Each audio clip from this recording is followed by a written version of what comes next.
We begin to get today's Smart Start with some breaking news. Rochester police searching for leads after finding a man knocked out in a parking lot overnight. Officers responded to that call at Kelly and Holland Streets a little before midnight, where investigators learned the man, 43 years old, had been assaulted. He was taken to the hospital. He is expected to make a full recovery.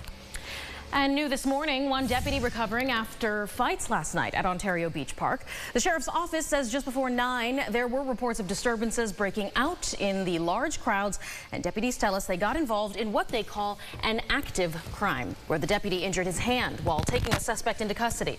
We're told there are no further updates to provide as of yet. The Rochester Transit Center had to be shut down overnight as police broke up a large group of young people that were fighting there. Calls came in for this just before 11. One 18-year-old has since been arrested on charges of menacing and was released on an appearance ticket. Police also searching for the car and driver that hit a 13-year-old boy during a hit and run in the city. This happened around 10:45 p.m. when officers say that a gray 4-door sedan was turning at Lake Ave, Lexington Avenues, then hit the teen as they were in the crosswalk. That boy is expected to be okay, but if you think you know anything about this case, you're asked to please call 911. New this morning, we have some photos from the scene in Canandaigua at this garage fire. That was last night a little after 9:30. First responders got there on Charing Cross Road and saw flames and smoke near the property. Thankfully, inside the home, 4 people and their dog made it out without any injuries. Firefighters say they were able to keep the flames from spreading to the rest of the house. It just affected the garage. Well, into continuing coverage here now. The second suspect wanted in the murders of an Irondequoit family last summer. He is now in custody. 31-year-old Luis Francisco Soriano also goes by the name Jeffrey Yavo, now charged with 4 counts of second-degree murder in connection to what happened just before police got a call for a house fire on Knapp Avenue in August. When they got there, 4 victims were later found dead inside the home. They had been murdered, among them a 2- and a 4-year-old. Soriano has been on the top 10 most wanted fugitives list for marshals in Puerto Rico since September. Authorities say he left there by boat and settled in Punta Cana after finding out marshals were in Puerto Rico trying to find him. Federal and Dominican authorities located Soriano at a hotel where he'd been working and arrested him at the end of his shift yesterday. He'll stay in custody pending the next steps in his extradition to get him here. Another suspect, his brother, 34-year-old Julio Cesar Pimento Soriano, was indicted on murder, burglary, arson, and kidnapping charges in October. Family, friends, and loved ones will gather to mourn the loss of a 5-year-old boy, StPierre, who fell into the Genesee River on Sunday. A planned rally at City Hall will call for the Andrews Street Bridge to be renamed in his honor. As for that search for the boy, yesterday afternoon, RPD's scuba squad was focused more northward along the river, once again utilizing their sonar technology. And police do say so far they believe Zyj's mom, she was pushing another child in a stroller when Zy ran ahead, started climbing up onto that railing, and then fell into the water. At the bridge, people continue showing their love, support, and solidarity with this family. Police say the scuba squad has been assigned to continue this recovery mission through at least the end of this week, and the sit-in today at City Hall starts at noon. Organizers ask, if you want to come out, wear red, because that was Zy's favorite color.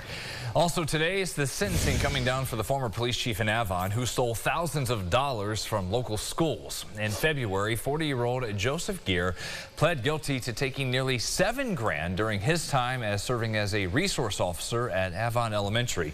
Gear would be suspended without pay in early 2024 after the FBI launched an investigation into claims and his affiliation with the district. Gear also admitted to failing to fulfill his role at times, giving assignments to another police officer to work his shifts as the SRO. Gear is due in federal court for the sentencing at 1 downtown. Sunrise traffic here at 6:53 and a view outside from our Greater Rock Sky Eye. Your final forecast momentarily. We've got one issue 590 southbound coming just off the Irondequoit Bay Bridge at the split with 104, blocking one of the side lanes there. Sunrise traffic back again during CBS mornings every half hour.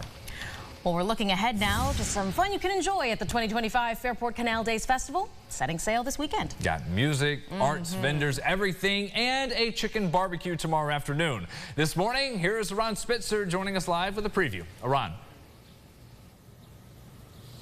Yeah, guys, so much to look forward to. We're here with Doug Sharp, the president of the Fairport Parent and Merchants Association. Give us a breakdown. What are people to look forward to this year? Well, this weekend coming up, we got a lot going on. We're celebrating 200 years along the canal, so it's the bicentennial year. This year, special at the duck race. It's 3 o'clock on Sunday. We throw all our ducks into the canal. They go swimming. They race to a finish line, but we'll have a special 200th year celebration duck also in the mix this year. So you've been doing this for quite a few years at this point. What has the progression been like? Is Canal Days the best it's ever been this year? Oh yeah, it only gets better every year. It's Fairport Canal Days. I've been around it for 25 years myself this year. It's great. We love having everybody come out in the community. A lot of opportunities this year for arts, food, music, and then seeing the duck race. Yeah, a little different this year. You do have some construction going on, some detour signs posted. For people who are a little concerned about making it to Canal Days, what insight or advice can you offer? Yeah, there's always parking somewhere in the village. People find a lot of side streets that park, but we also have 3 shuttles this year that come from Minerva DeLand schools into the village of Fairport. So take that shuttle from the Minerva DeLand school, or take a nice 5-minute walk into the village, park up there. Plenty of parking. And last question here, what is your favorite part personally of Canal Days? Just seeing everything come together. So we work for a whole entire year planning for this great weekend. Just seeing it all come together. It all happens within 12 hours and then it's done within 12 hours. So it's here and gone, but just seeing it all come together is really important. Seeing it all come together and making the community really, really happy with all of this awesomeness. Thank you so much, Doug. Guys, for now I'm tossing it back to you, but it's going to be a weekend full of fun. It will be there, James, and you'll have a peek at that forecast here for what to expect. Things look good. As of right now, things are trending in the right direction. Friday evening, maybe some storms going in there, but the weekend, as of right now, looks great. Saturday night should be a fantastic one. And then Sunday looks good as well. Cooler than average is low 70s at this point, so we'll take the cooler air.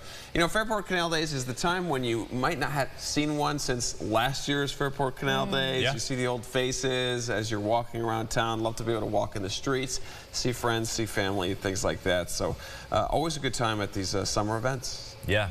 And by the time you go out there, like 50 more things have opened in the cannery over there in Fairport. That's true. That's true. I personally really enjoy the art. Being able to see all our local artists, they work so hard, and I love supporting them. There you go. And the canal and all the photos. Get out there and enjoy it. We'll see you back here in 30 minutes. Have a great day.